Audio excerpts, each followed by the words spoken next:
Thank you for checking out this little teaser of the history of the papacy and church. Here's a little taste of what's coming up soon on the History of the Papacy podcast.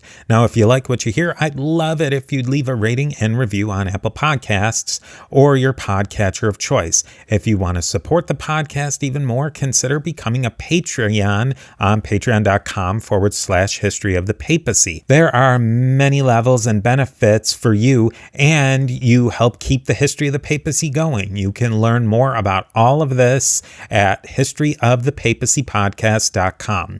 With that, here's another piece of the mosaic of the popes of Rome and Christian church, and I will definitely be talking to you more soon.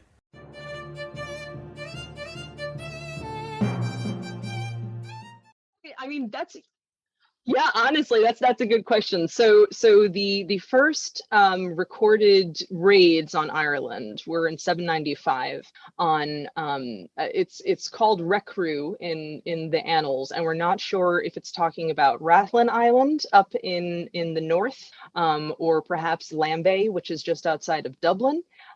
So there's this, pretty big range of what island specifically was the first, but we're talking the very, very tail end of the 8th century.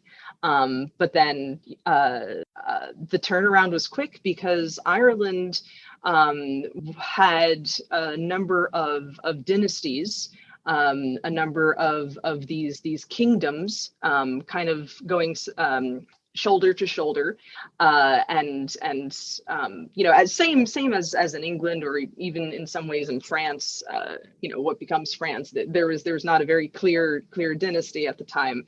And so what this meant was the Norse were able to use the fact that they had a naval-based power to kind of slip in between the cracks between the major dynasties. And so they were able to get footholds on the Irish coastline in places that were on the borders of major kingdoms.